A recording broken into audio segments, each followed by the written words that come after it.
मैं डॉक्टर जयशंकर शाही एक बार फिर आप सबका स्वागत करता हूँ बीए प्रथम वर्ष अनिवार्य हिंदी से संबंधित इस व्याख्यान में, जिसके अंतर्गत निरंतर हम महाकवि रामधारी सिंह दिनकर रचित काव्य ग्रंथ रश्मिरथी के तृतीय सर्ग से संकलित अंश का अनुशीलन कर रहे हैं। आज शेष बचे हुए अवतरण की चर्चा आपसे हम करेंगे। अब तक हमने जाना कि किस प्रकार से राष्ट्रकवि दिनकर आशावादिता का, कर्मस्विता का संदेश इस कविता के माध्यम से हम सबको दे रहे हैं। अंग्रेजी में कहा जाता है वर्क इज गॉड, कर्म को ईश्वर माना गया। तो कर्मस्विता का संदेश देती हुई यह कविता और इसके जो शेष अवतरण हैं उसका हम वाचन करते हैं और साथ साथ अनुशीलन करते चलते हैं। दिनकर जी कहते हैं, वाटिका और वन एक नहीं, आराम और रण एक नहीं, वर्षा अंधर आतप अखंड, पौरुष के हैं साधन प्रचंड, वन में प्रसून तो खिलते हैं, बागों में शाल न मिलते हैं। एक नहीं अखंड प्रचंड, खिलते हैं मिलते हैं, यह तुक की योजना है जिसे राइम स्कीम के रूप में आप जानते हैं। भाषा सरल सुबोध है और अर्थ स्पष्ट है, ओजस्विता है कविता में।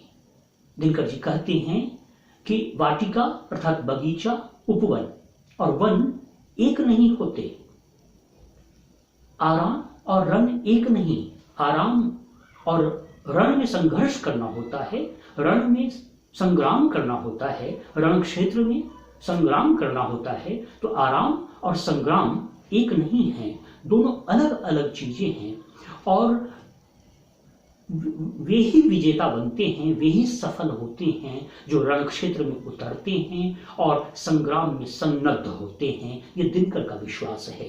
तो वाटिका और वन एक नहीं, आराम और रण एक नहीं, वर्षा अंधर आतप अखंड, पौरुष के हैं साधन प्रचंड। दिनकर जी का मानना है कि पुरुषत्व के लिए पौरुष के साधन हैं वर्षा अंधर अखंड आतप।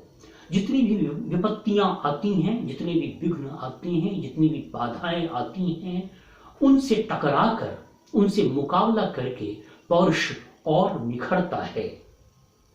दिनकर जी का यह विश्वास है। तो वर्षा अंधर आतप अखंड, पौरुष के हैं साधन प्रचंड।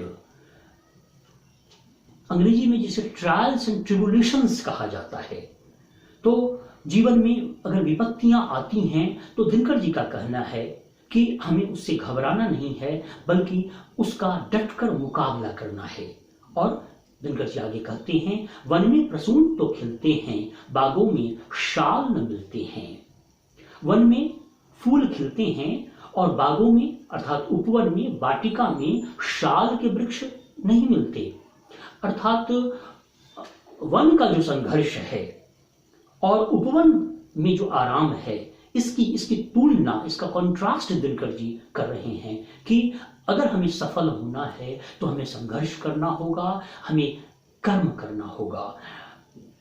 जयशंकर प्रसाद ने इसी कर्मस्विता का संदेश अपनी कविता की इन पंक्तियों में दिया है। पैरों के नीचे जलधर हों, बिजली से उनका खेल चले, संकीर्ण कगारों के नीचे शत शत झरने बेमेल चले, तो भी गिरिपथ का अथक पथिक ऊपर ऊंचे सब झेल चले।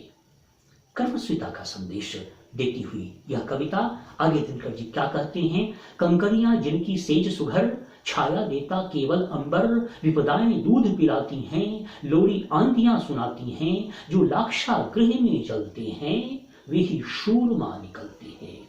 महाभारत की कथा का प्रसंग यहां दिनकर जी प्रस्तुत कर रहे हैं। इसमें माइथोलॉजी है, पौराणिक आख्यान को रेखांकित किया है कवि दिनकर ने। लाक्षागृह की चर्चा, पांडवों की चर्चा, जिन पांडव बंधुओं ने, पांडव भाइयों ने लाक्षागृह से में जलने से बचकर बाहर निकले, लाक्षागृह की बाधा विपत्ति और संकट को डटकर मुकाबला किया और बाहर निकले और सफल हुए। तो उस लाक्षागृह को स्मरण दिलाते हुए दिनकर जी यहाँ उस उदाहरण के माध्यम से मनुष्य जाति को संदेश देते हैं कि हम सबको सफलता को प्राप्त करने के लिए संघर्ष करना होगा। तो दिनकर जी कहते हैं, कंकरियां जिनकी सेज सुघर, वे जो कर्मवीर हैं, वे जो शूरमा हैं, उनके लिए उनकी सेज कंकरियां होती हैं, कंकर पत्थरों की सेज उनकी होती है। और छाया देता केवल अंबर, और आसमान ही उनको छाया देता है। कंकरियां जिनकी सेज सुघर, अंग्रेजी में एक प्रोवर्ब आता है, life is not a bed of roses. जीवन फूलों की शैया नहीं है।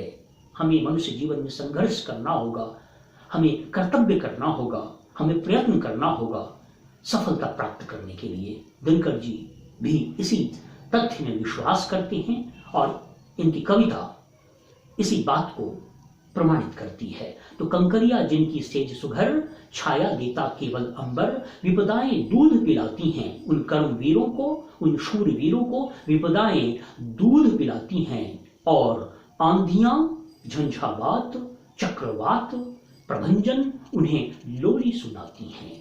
विपदाएं दूध पिलाती हैं, लोरी आंधियां सुनाती हैं। आंधियों में, झंझावात में भी वे कर्मवीर डरते नहीं हैं। वात्सल्य रस का निदर्शन यहाँ मिलता है। विपदाएं उन कर्मवीरों को दूध पिलाती हैं माता की तरह, और माता की तरह जैसे माता अपने शिशु को लोरी सुनाती है, उसी प्रकार से विपदाएं कर्मवीरों को दूध पिलाती हैं और लोरी सुनाती हैं।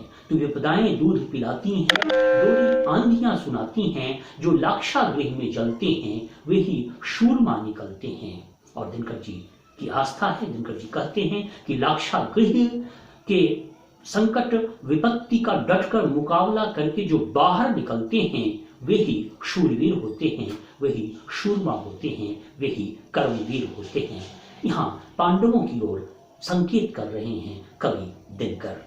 और अंतिम अवतरण है इस कविता का, बढ़कर विपत्तियों पर छा जा, मेरे किशोर मेरे ताजा, जीवन का रस छन जाने दे, तन को पत्थर बन जाने दे, तू स्वयं तेज भयकारी है, क्या कर सकती चिंगारी है। दिनकर जी का संदेश मनुष्यता के नाम उद्बोधन करते हुए, संबोधन करते हुए कवि कहते हैं कि बढ़कर विपत्तियों पर छा जाओ। अगर विपत्तियां जीवन में आई हैं तो उनका डटकर संग्राम करो, मुकाबला करो और विपत्तियों को पराजित करो। बढ़कर विपत्तियों पर छा जा, मेरे किशोर मेरे ताजा। मनुष्य जाति को संघर्षशील होने की प्रेरणा देते हैं कवि दिनकर। जीवन का रस छन जाने दे, तन को पत्थर बन जाने दे। जीवन के रस को छन जाने का संदेश देते हैं दिनकर कवि, और तन को पत्थर बना देने का संदेश देते हैं कवि दिनकर, जिससे कि सफलता प्राप्त की जा सके। तो बढ़कर विपत्तियों पर छा जा, मेरे किशोर मेरे ताजा, जीवन का रस छन जाने दे, तन को पत्थर बन जाने दे। यह कविता डाइडक्टिक पोएट्री का नमूना है। डाइडक्टिक अर्थात ऐसी कविता जो हमें संदेश दे, ऐसी कविता जो हमें सच्चे जीवन मूल्यों का संदेश दे, वैसी कविता डाइडक्टिक पोएट्री कही जाती है। तो यह डाइडक्टिक पोएम का उदाहरण है। बढ़कर विपत्तियों पर छा जा, मेरे किशोर मेरे ताजा, जीवन का रस छन जाने दे, तन को पत्थर बन जाने दे, तू स्वयं तेज भयकारी है। दिनकर जी की ओजस्विता से युक्त यह कविता आह्वान करती है कि हम जो मनुष्य हैं, हम में तेज छुपा हुआ है और मनुष्य में अपार संभावना है। किसी कवि ने जब कहा जीवन की क्षमता अनंत है, पतझड़ के अंदर वसंत है, दिनकर जी का भी इसमें विश्वास है। तू स्वयं तेज भयकारी है, संपूर्ण मनुष्य जाति को उद्बोधित करते हुए, संबोधित करते हुए दिनकर जी कहते हैं कि अगर विपत्ति आई है, संकट आया है, तो उसके समाधान के लिए सचेष्ट होना है। तू स्वयं तेज भयकारी है, क्या कर सकती चिंगारी है। चिंगारी हमें क्या बिगाड़ लेगी, हमें उसका डटकर मुकाबला करना है। तो यह कविता इस अवतरण के साथ ही यह पाठ्यांश समाप्त होता है। इसमें हमने देखा इस कविता के भाव पक्ष और कला पक्ष की विशेषताओं के अनुशीलन के क्रम में हमने देखा कि महाकवि दिनकर प्रणीत यह काव्य ऑप्टिमिज्म का संदेश मनुष्य जाति को देता है। ऑप्टिमिज्म अर्थात आशावादिता कि तमाम निराशाओं के अंधकार के बीच में हमें आशावादी होना है। जब मैथिलीशरण गुप्त ने लिखा, नर हो न निराश करो मन को, नर हो न निराश करो मन को, कुछ काम करो, कुछ काम करो, नर हो न निराश करो मन को। ठीक उसी प्रकार से महाकवि दिनकर हम सबको कर्मस्विता का, तेजस्विता का संदेश देते हैं और हर मुश्किल परिस्थिति में आशावादी बने रहने का संदेश सुनाते हैं। इस वक्तव्य के साथ ही मैं अपने व्याख्यान को समाप्त करता हूं।